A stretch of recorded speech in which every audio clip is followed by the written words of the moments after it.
Guys, magandang oras. Meron tayong travel vlog ngayon. Pupunta tayo ngayon ng Atok, Benguet. Atok ka dyan. Atok ka dyan ang pupuntahan natin. Tignan nyo, ipapakita namin yung mga nagagandahang view doon. Samahan nyo kami, tara na. Ito guys, mararangkada na kami. Ito yung mga kasama natin. Mararangkada na tayo. Mga 2 oras ang biyahe mula rito. Kaya sakay na tayo rito. Samahan nyo kami, let's go! At ito, manggagaling kami dito sa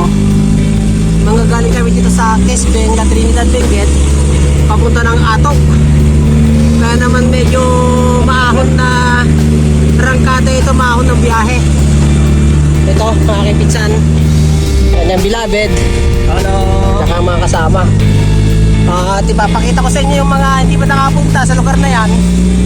Ang mga nagagandahang mga view guys na bukod tanging dito mo na makikita sa may bandang Benguet.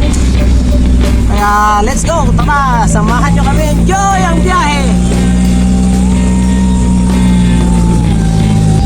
At ating namang dadaanan ang municipality of Benguet sa Trinidad. Nadaan tayo dito guys. Baka dito ang ruta ng aming madadaanan. Kaya ito siya. Yan ang Capitol.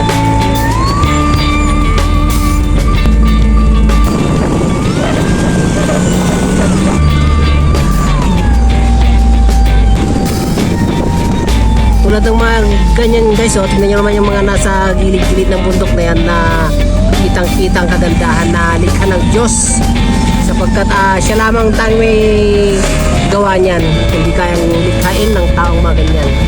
Kaya napakaganda dito sa mga bundok.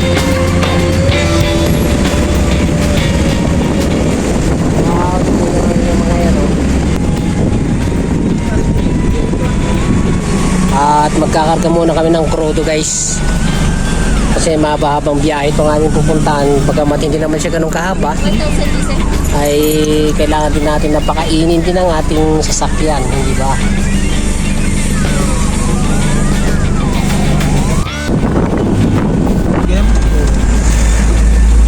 Trinidad pa lang to. Ganda. Trinidad pa ito po pala guys, itong lugar na ito.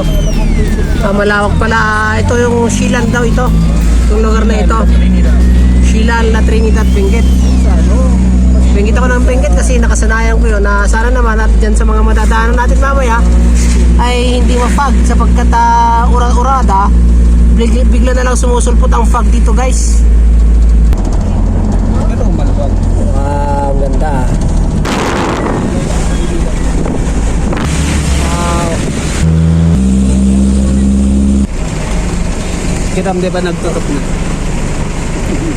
Yan.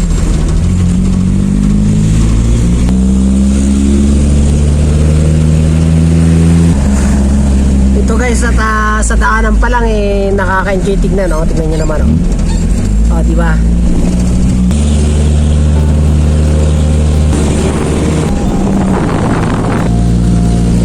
Magabat bundok ang mga magagandang tanawin dito, pero sa mga taga-baba alam ko na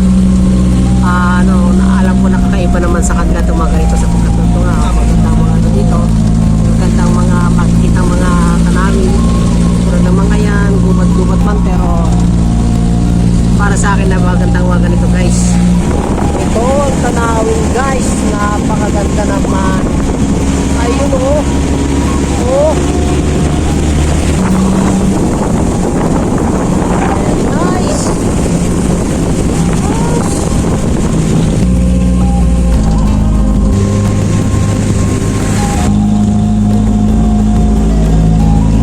Napakagandang bahay guys, tingnan naman yun, nasa tabi ng bundok. Ganda ang pagkakagawa.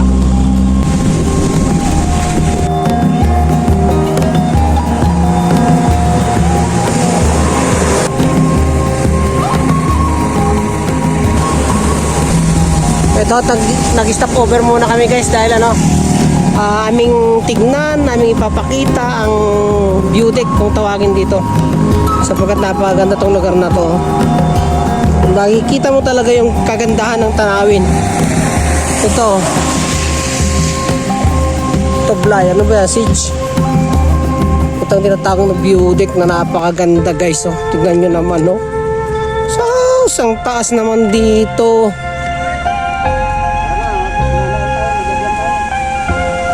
Oh. Ang ganda. Nice.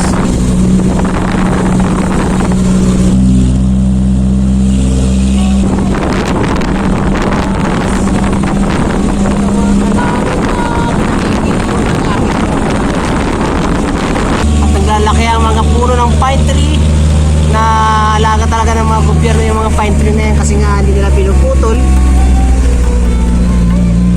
Yan. Ito ang isa sa angking yaman ng Benguet na inalagaan ng gobyerno, guys. Mga puno ng mga pine tree na yung mga yan. O, tignan nyo naman. Mga ganda.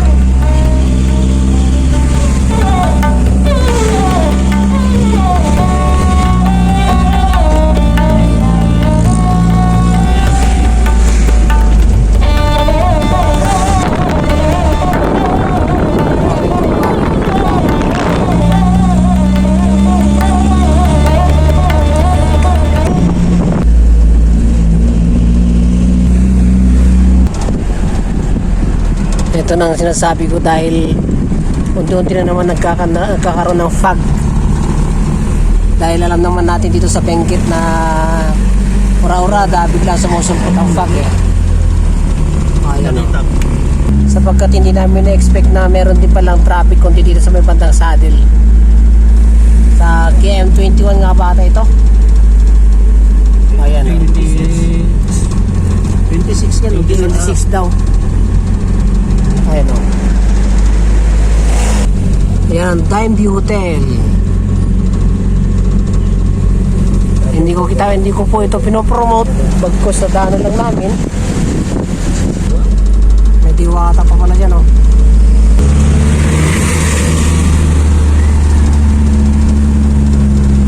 Eto't na paparating na kami rito. Malapit na kami marating sa may Atok Katyan na may pupuntahan, guys. Kaya pumasok na kami sa isang papasukang kalsada bukod dun sa pinaka main road na papuntang Bontok na kalsada.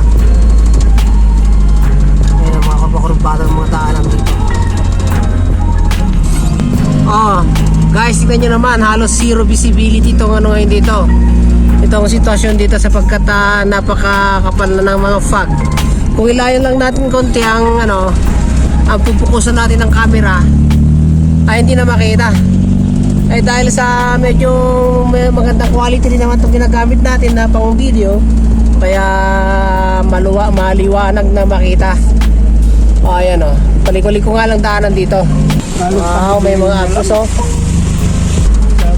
Ayun o, kakapal na mga kakawiyan o.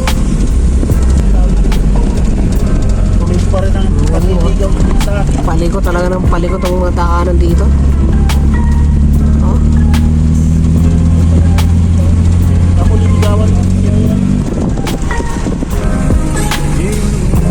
At ito guys, mukhang nakarating na kami. Matapos na ko na punta rito.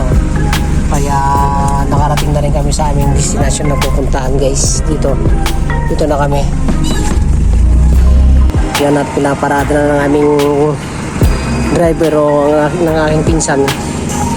Ang aming sinakyan at dito kami ngayon pupunta. Hanggang dito na lang, guys.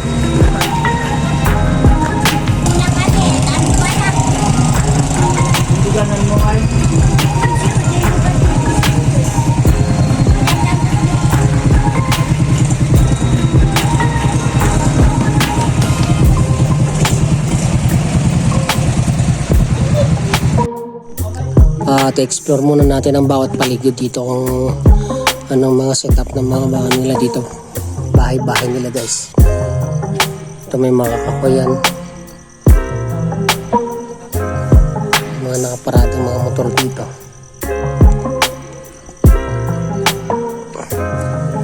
Ito naman ang waiting shed nila dito. Puro ano ito, purong masemento ito. Nandun ang aking mga kasama. Napakalayong lugar na dito. Nag-enjoy ako dito sapagkat napakaganda. Ito naman May hagdan na pababa dito. Papunta dyan, may pintuan sila. Paano kaya kung bumaha ito? Ibang style ang kanilang pagkakakonstruct ng bahay.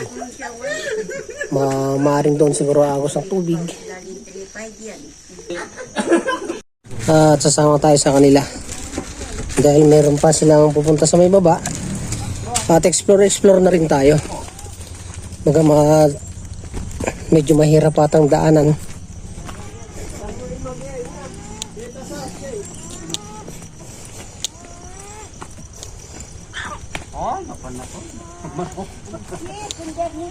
Hoy, mukhang matarik ka.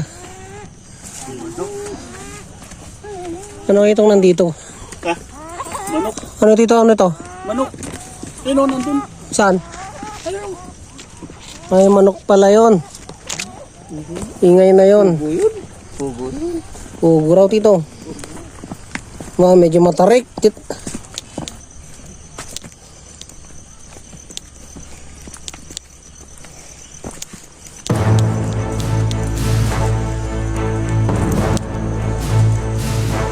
Masyadong matarik guys tong daanan. Panibagong ano ko na naman ito. Panibagong exploration. Isang adventure exploration ko na naman itong aking na-experience sa oras na ito. Sapagkat bumaba kami sa isang matarik na daanan. Medyo may kalayuan sa kalsada.